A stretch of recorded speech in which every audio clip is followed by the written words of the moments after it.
to this tutorial, guys, on solving nonlinear equations.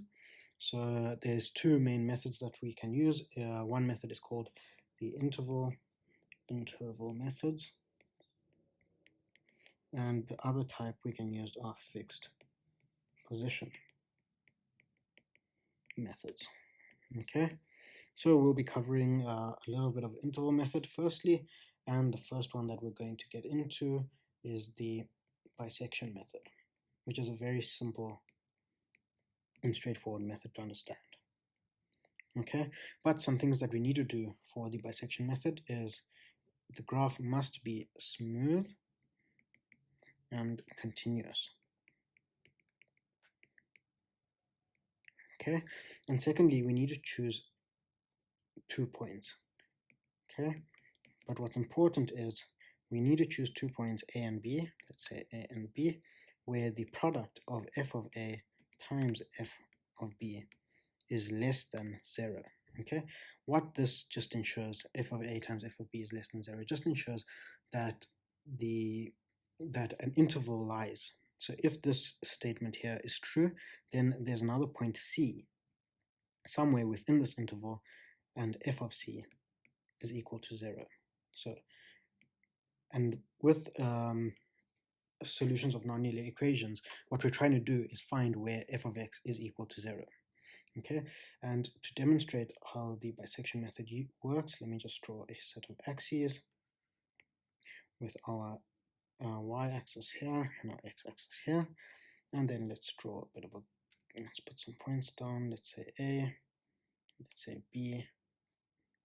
Okay, and we know that we have to choose points where A times B is less than 0, so 1 needs to be at the bottom and 1 needs to be at the top. Okay, so what we have here, there's our points. Okay, so now what we need to do is we need to pick a third point, which is C.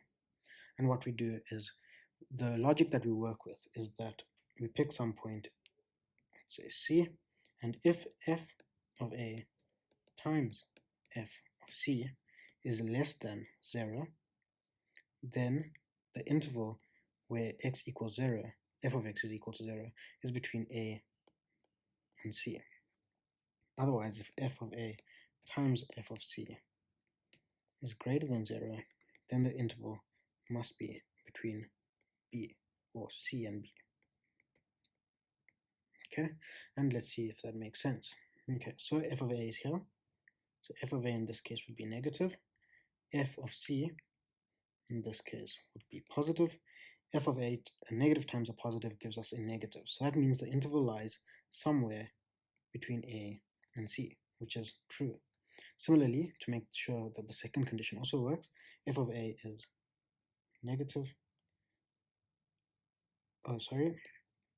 If we were to switch this graph, so let's change this graph a little bit so that it looks something like this. Okay, and if we were to run the same conditions now, f of A is now a positive number, f of C is now a positive number, and therefore this is not satisfied, and therefore the interval is between C and B, which again is true for the graph that looks like this. Okay, so we also need to define what the point C is.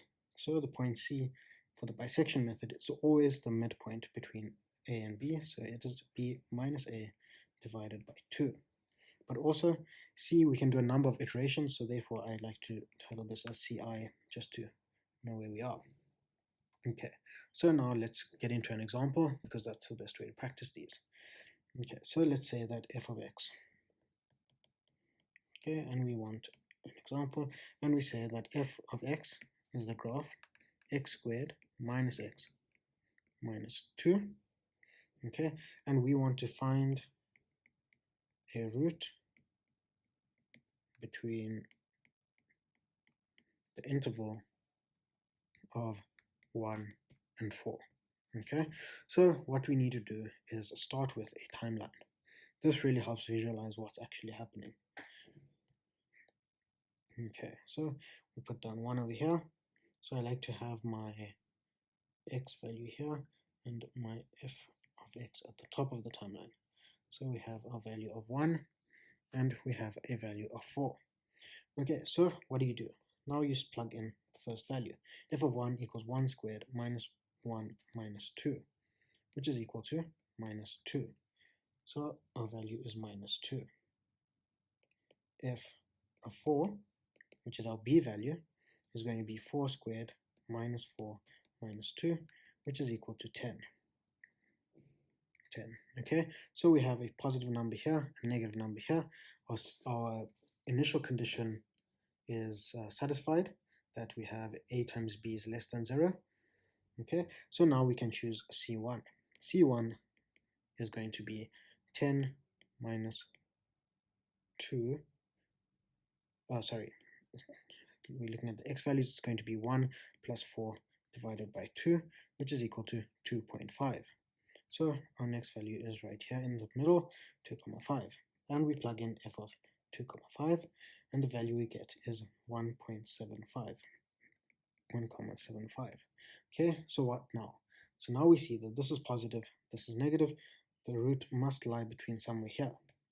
So our interval is now between, this leads to an interval between -2 and 1.75. So this now is our new A and B.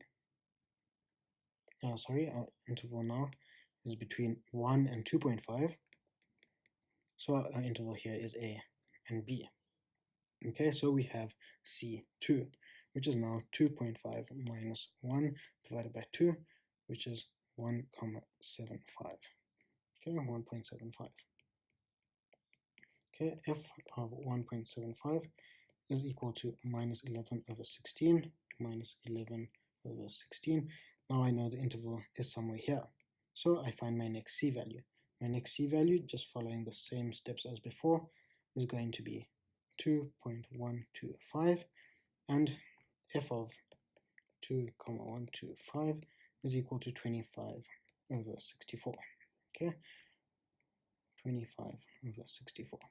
Okay, so I'm going to stop here, and I'm going to say that f of x equals 0 lies somewhere between minus 11. Okay, let's get this in decimal points rather. So minus 11 over 16 is minus 0, minus 0. Sorry, don't need to do that. What we need to say is that f of x lies between 1.75 and 2.125. And that is the bisection method. And if we were to solve this analytically, which we can do, we would get that x is either equal to minus 1 or x is equal to 2. And so we do see that 2 actually lies between these two values. So it is, the bisection method does work, but it's quite slow and it doesn't take into consideration what the slope looks like. Each interval is made smaller by half. So next time we will look at a better method called the false position method that actually takes into consideration what the graph looks like and some characteristics to make bigger interval gaps rather than always having a half change. Okay guys, but thanks for watching and I hope this was useful.